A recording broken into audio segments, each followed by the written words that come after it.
Hello everyone, this is Dr. Ahsan Ali. I am an associate professor at Lahore Business School, University of Lahore. My area of expertise come under the domain of human resource management and organizational behavior. I have more than 13 to 14 years of teaching and research experience, and I have served in different public and private sector universities in Pakistan, especially to take the research students and also to supervise different Ph.D. and MS students. I have published different numerous research papers in different impact factor journals. So today I'm very much glad that this international conference provided me an opportunity to deliver a keynote speech. So by carefully analyzing the topics, I have just finalized one area of these listed topics about the strategic management. And so by taking this opportunity, I would like to share with you the slides of our today's keynote speech.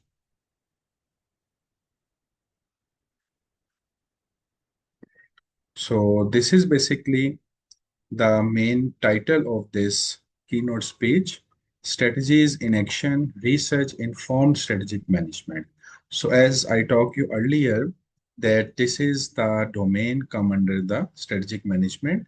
And of course, my designation, my name is written here along with my email address. So you can coordinate with me with any kind of suggestions or some kind of questions in later after this session. So the contents of today's sessions are listed here: importance of strategy, long-term objectives of strategic management, financial versus the strategic objectives, balanced scorecard framework that can be balanced between the financial indicators and the non-financial indicators, levels and types of strategies. There are different levels in the hierarchy of management and different types of strategies also that can be used smartly in order to understand or in order to identify the situation and the circumstances. Strategic alliances and the mergers in another way to grow, another way to take part of the other resources from the other organizations, like you can take joint venture, you can acquire another organization, or you can some kind of merger or some kind of, you can say that collaborative efforts. So starting with the main intro and the main understanding of the strategy and what is actually the purpose of the strategy, why we derive a strategy, and what are our mottos behind that come under the strategic management. So as you can understand, strategy shapes long-term direction and sustainable advantage. So in easy words, we can say that our plan of action, like what actually we are going to implement in the future, based upon that, we need to define or derive a strategy. And that leads towards gaining the comparative advantage. So that is the main motto. Comparative advantage. What is the comparative advantage? Your edge over the competitors, your unique abilities, so that actually differentiate you among the others. So this is the main purpose behind why we formulate, why we define the strategy. Academic research highlights dynamic evidence-based strategy formulation.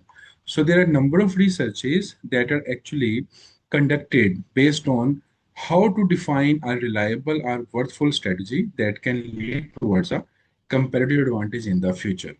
It integrates firms' capabilities with market opportunities. Like there is an integration, what kind of resources you are having, what kind of strengths you are having, and how you're going to take an opportunity from the market. Because as all of us are really understand the phenomena of strength, weaknesses, opportunities, and threats. So definitely we're going to take our strengths in order to gain the opportunities that are in the market. And definitely, again, we're going to take our strengths to overcome the threats that can be merged, that can be in front of us most of the time when we are defining or deriving a strategy in our life, in our professional life, or in our businesses. So second one is the long-term objectives in the strategy.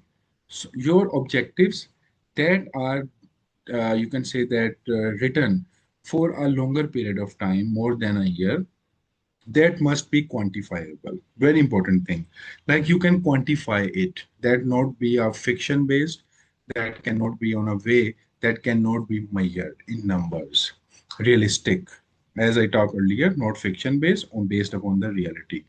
Understandable, like you can understand by yourself or you can communicate to the rest of your team members, like your followers, your subordinates, etc. Hierarchical objectives, that must be having some kind of hierarchy. Every person is fully aware about the chain of command, the linkages, who is the boss, who is the senior, I'm going to report to whom.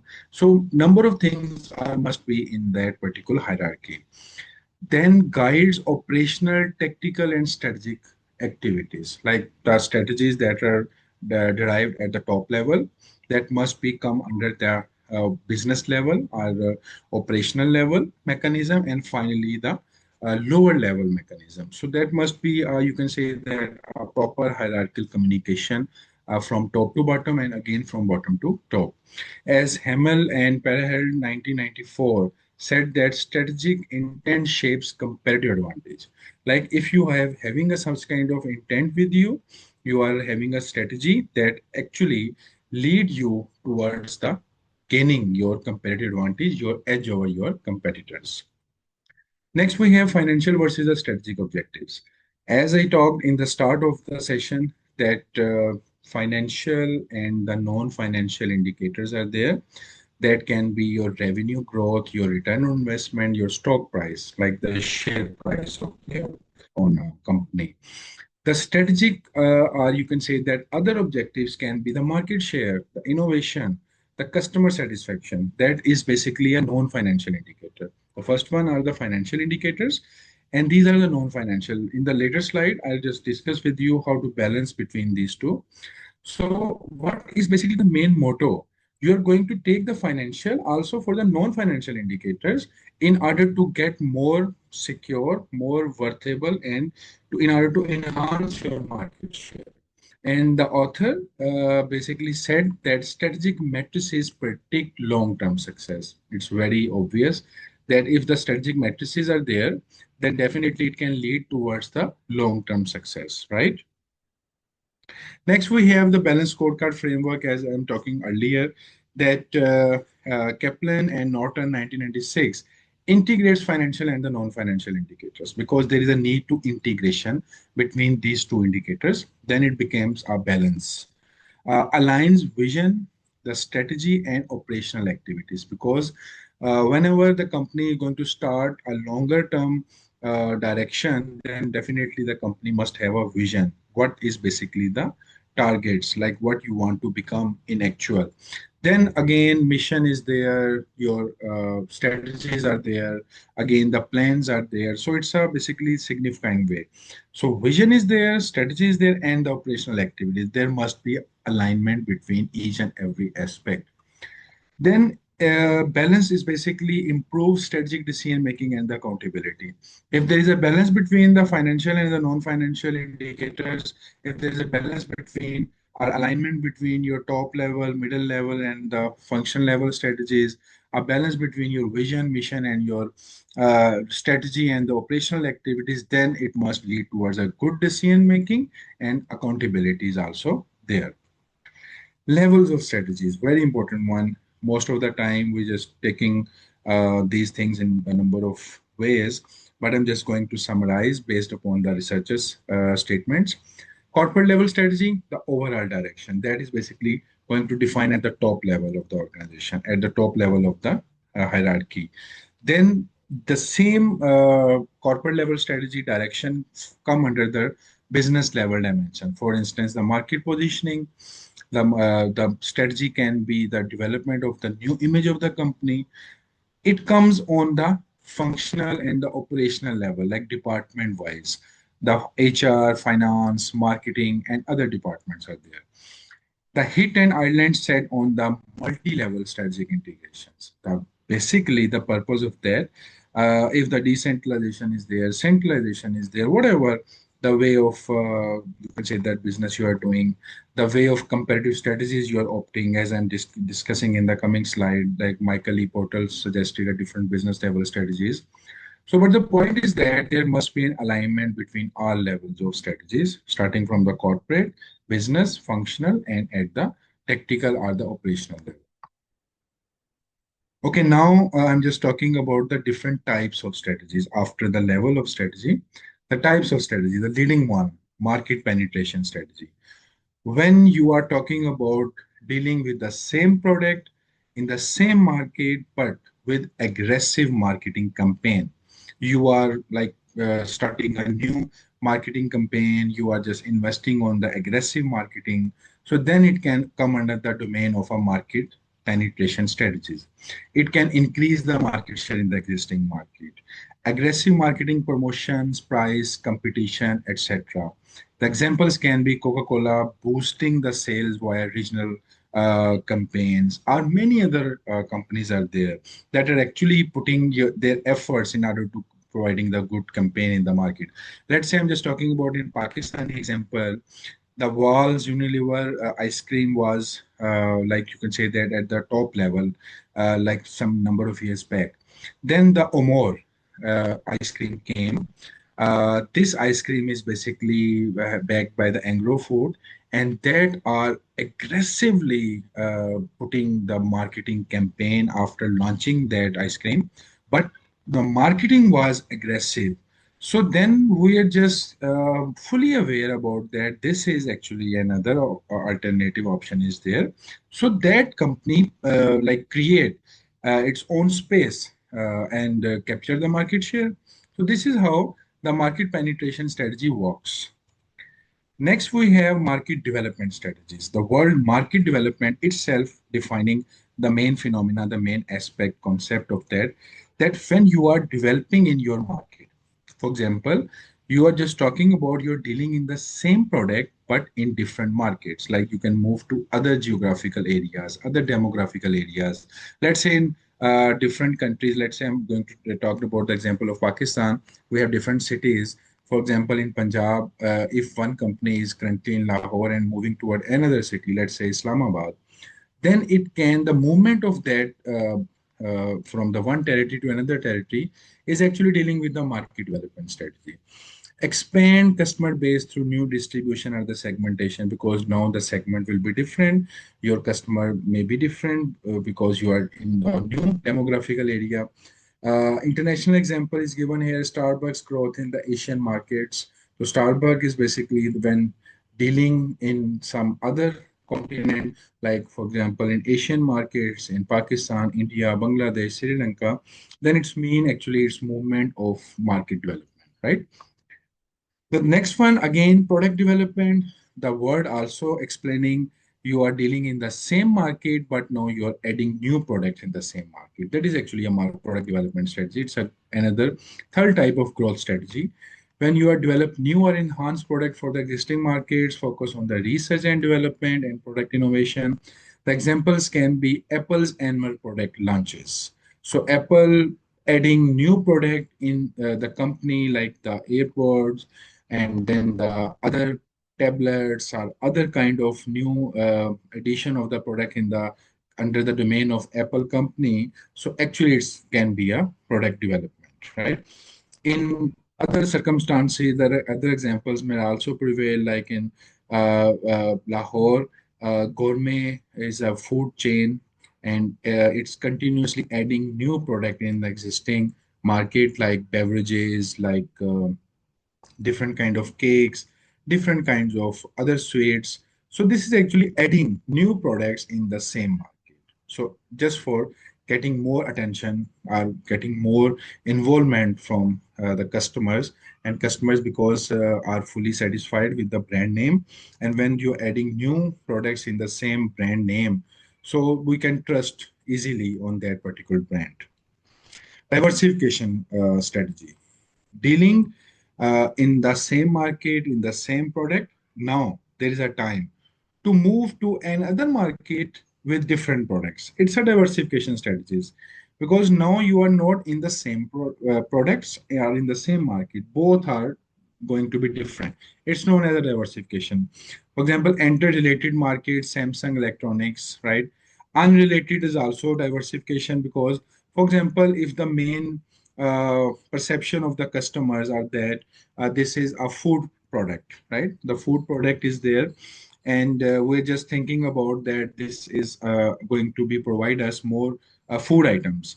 But the company is going to add some other unrelated things.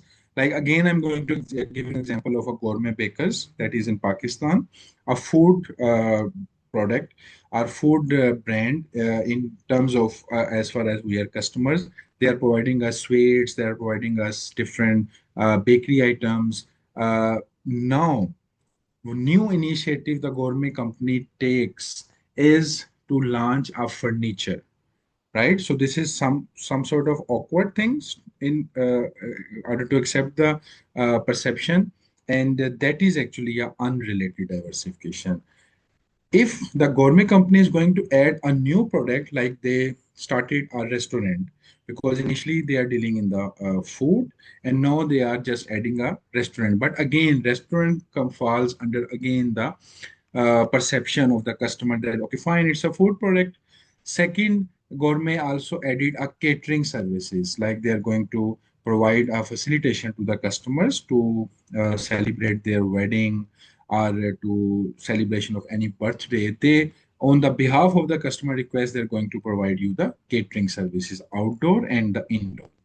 So this is also a diversification, because under the domain of food, but they are dealing with the different kind of product and in different market. So I'm hopeful. I just try to deliver maximum things in order to provide you maximum input. So balance risk and the revenue sources. You need to be more careful when you're talking about this. You need to balance the risk and the revenue resources both at the same level. Vertical integration strategies. Again, it's a types of different type of strategies. Forward integration, then we have a backward integration and the horizontal integration. A simple thing can I provide you as far as the supply chain concepts are concerned. When we are talking about input of the raw material, then work in process and the finished goods, right? So in between these three, for example, if I am a manufacturer, then I'm dealing in the working process. I'm going to take the raw material from my suppliers and then manufacture the things and provided their things to the end persons like retailers, intermediaries, etc. For instance, I want to grow. I want to expand my business. And I am just talking about, okay, fine, I am just buying raw material from the suppliers. Why not? I'm going to start my own business to like creation or development, or you can say that also become my own supplier, right? So if I just decided to become the my own supplier, it's mean I am moving backward work in process. So I'm moving backward to become my own supplier. So it is known as a backward integration. Okay, second thing is that if I'm just going to define or decide that, okay, fine, why I'm just wasting my resources to selling my finished goods to the intermediaries? Why not I just going to become the retailer and the wholesaler by myself? So I am moving forwardly. So this is known as a forward integration. So it's in this way you can expand. Like forward integration, control over the distribution, as I talked earlier, like Amazon logistics, if they're just going to take control their own distribution, it's become a forward.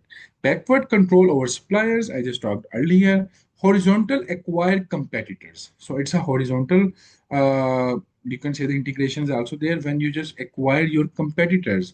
I'm just going to discuss in a few time because a shortage of time, the mergers and the acquisition in the coming slide. So trace dynamic capabilities enhance integration success. So this is also a way that the dynamic capability is also providing you the success of your integration. Okay, defensive strategies. When your business are going to be some kind of financial crunch, or you are not satisfied with the existing mechanism, then some kind of defensive strategies are also there. Retrenchment. You are going to reduce cost and assets. So you are just talking about your assets and your cost. You're going to minimize. You can sell off some kind of assets in order to be retained or sustained in the market. Okay, divestitures sell underperforming units, like as far as the different SBUs are concerned, strategic business units. So if one of your SBU is not successful in the market, or one of your product line is not successful, then you can just, okay, fine, you can just going to be sell, or you can say out to that particular SPO from your current portfolio. Liquidation, you're going to sell your assets, like you can sell any kind of machinery, any kind of main asset of your company in order to just become that you're not going to be uh, bankrupt or some kind of things. So this is a worst scenario when the company is going to face. The example can be take the GM existing non-profitable markets. So like when they are in the non-profitable market, then definitely they're going to take some kind of defensive strategy. Supporter forces, very well known. They are different kind of ways. It's a basically business level strategies. Cost leadership, when you are talking about you're going to be a cost leader in the market.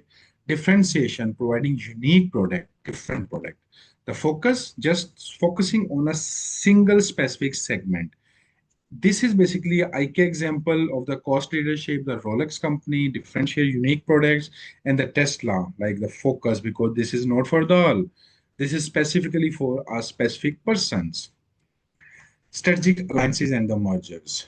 Mergers, alliances are there when you are don't have a most of the resources and your competitors are there. You're going to acquire, you're going to take on board your competitors. So then the cooperation with the competitors are there. Joint venture, you are just using your own resources and someone other resources. The name can be both of the, for example, you can take example of Sony and Ericsson.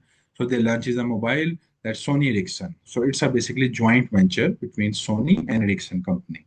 So after that, they can going to be separate or they can discontinue whatever they want. But this is a collaboration or cooperation effort. Merger is basically happens when the name of single brand will be there. But in the case of joint venture, the both names can be prevails. So first mover advantage and the outsources, of course, you're going to take the first mover advantage in every aspect. So that becomes your more successful. Whenever the competitors are there, there can be a more difficult things and the outsourcing. If you are not going to take all kind of work by yourself, then you can outsource to some other persons. So finally, I'm going to conclude. I just try to cover main things. Just try to cover with the allowed time period. So strategy must be dynamic, research informed, and the context sensitive. Yes, we just talked about balance between their financial, non-financial, and the other social objectives. And we are going to encourage the empirical studies in emerging strategy areas. So thank you so much, and I am very much hopeful that I just tried my level best to provide best of my knowledge. And my email address is also there. My detail is also there. Anyone want to get me in touch, then you can put different kind of questions. You can put my on. You can say that put your consent to be some kind of connection on the social media platforms like LinkedIn and other sources. So I'm more glad to be become the part of any one of you. So thank you so much, and I'm going to say goodbye. Take care.